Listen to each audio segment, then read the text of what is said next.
Okay, putting Schrodinger's cat back in the box. What does it? It's simply noticing that everything is a choice between on and off, or left or right, or up or down, and um, with the Schrodinger's cat. Um, it was basically they're going to put a cat into a box, and then there would be like a pistol in the box that was going to shoot the cat, and then was the cat dead? It wasn't determined until you opened the lid of the box. It sounds counterintuitive, but this is the Schrodinger's cat thought experiment. You're supposed to do it in your head and then try to remember quantum physics. And remember, in the 1920s, these guys did say, if you think you understand quantum physics, you don't understand quantum physics. Why do we keep bringing up quantum physics and this kind of thing? Because it's counterintuitive. And science says that quantum physics is the theory that we run with. Now, there's also other theories, but quantum physics does, you know, it just kind of, it makes things less certain. Schrodinger's cat, it's less certain. If it was purely, you know, you shooting a cat and you could see the cat when you shot the cat, boom, you hit the cat with a bullet. Well, you know right away whether you hit the cat or not, because if you hit the cat, the cat went sideways and screamed. If you missed the cat, then there would have been a loud noise, but Kitty would walk away. So you knew right away that's Newtonian. When you see these things and they're just like a series of slides, like an old school film, from one frame to the next frame down the line of all the tape.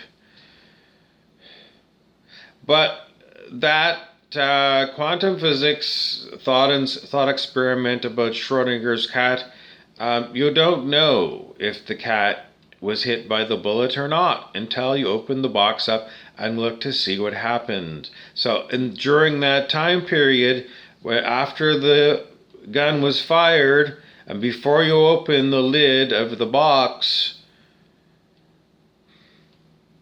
you have to assume that the box is maybe soundproof or something, so you can't hear what's going on in there. No way you can see. You don't have cameras in there. You just don't know until you open the box up and you look to see, where's the bullet, where's the cat. So this uncertainty that is implied in this quantum explanation of physical things, perhaps we'll have to return to this idea that we are the observer. I've said it quite a number of times in recent months that you one that is aware of me talking to you through whatever device it is that you're using to watch me,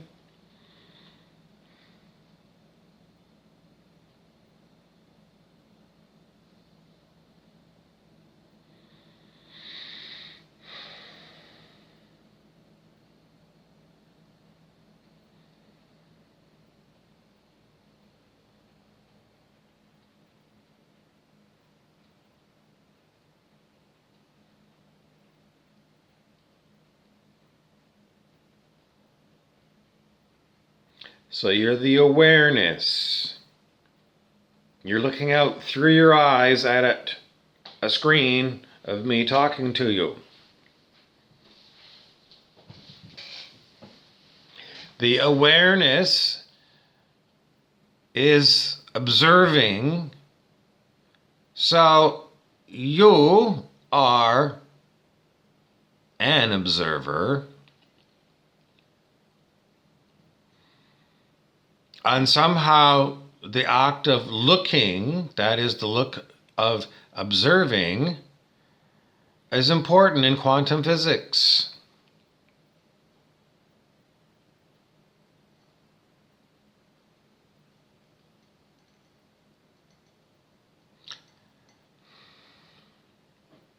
No, we're going to leave it at that for you. Don't forget that in search of any kind of like a wrap-up statement for this video, just be more and more present. Present in this moment right here, because this is where you are. And if you're observing a lot of past events, you're not here. We have this argument quite a bit, because if you're observing past memories, then what's happening? Well, you're observing the past memories. But, what's going on around you to your senses in this moment has been hijacked by a memory replaying of some other event designed by some program to either irritate you or to try and get you laugh. These programs are in the matrix, which means that, at least for me, they're in me. And these programs are not fun. They are very tiresome. These are simply programs running in consciousness that are designed to fuck us up. Who would do this? Who would put fuck us up programs in the matrix? There are some very weird things that go on when it comes to words and never-ending responses to some of the people who talk to me telepathically and ask the questions. So that's where I get the questions from.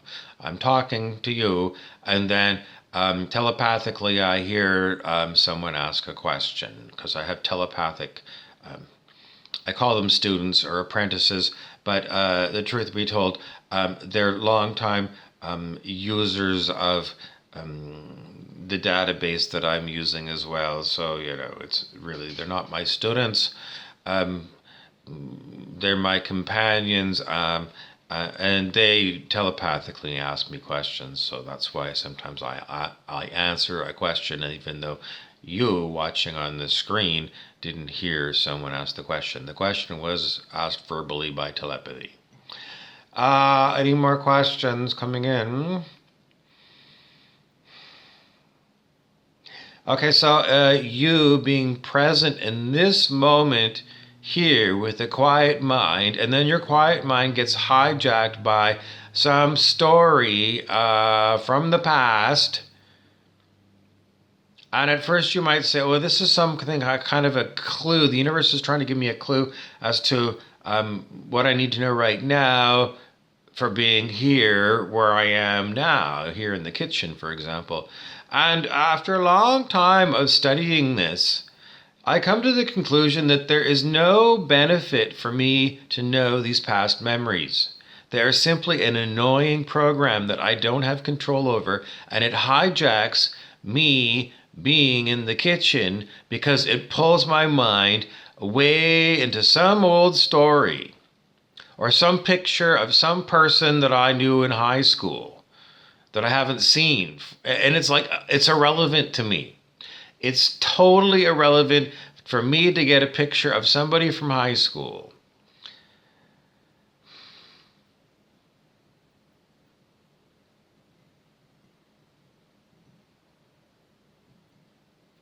But I have multiple programs running in me that are being used to interpret reality. So in computers, they used to have a code program called an interpreter.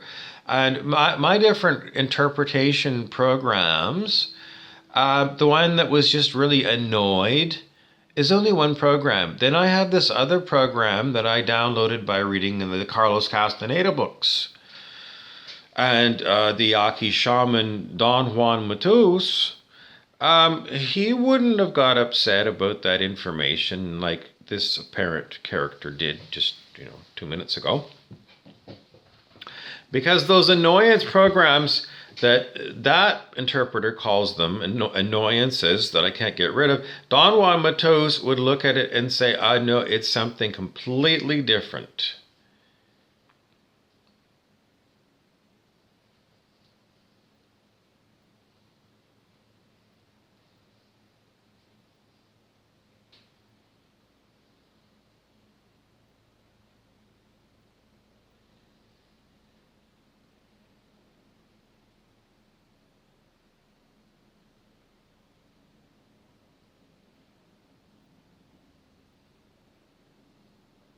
Okay, so if you're going to understand Don Juan Matus, you must understand one of his very early teachings is inner silence.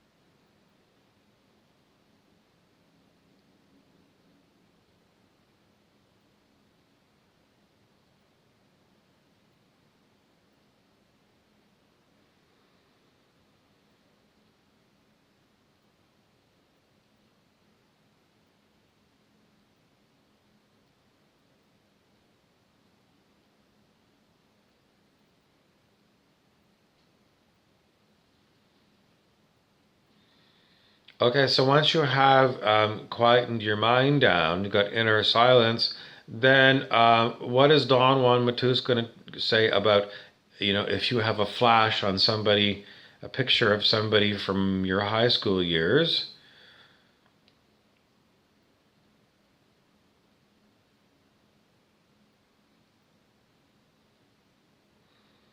He's going to use the term dusting the link.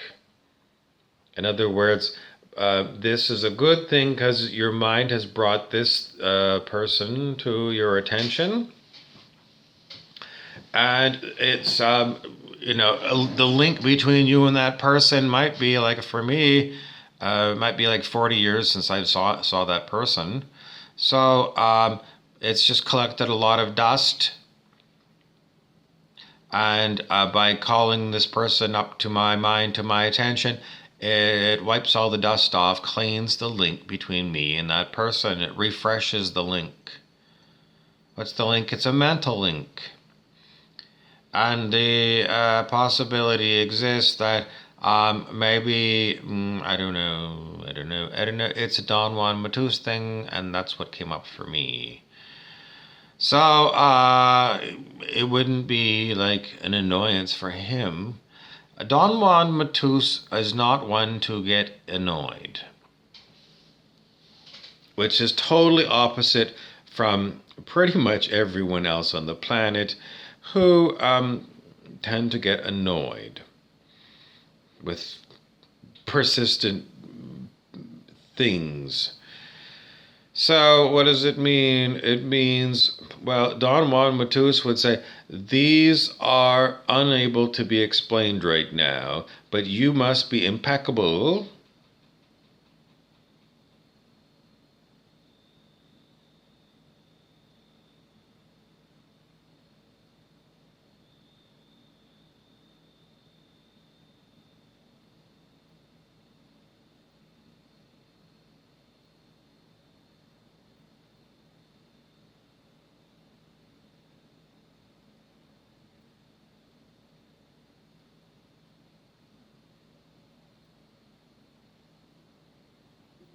And then Don Juan Matus would maybe give a blow like that to the back of his apprentice, and that would change the assemblage point, and that would assemble a whole new world for the apprentice to be in.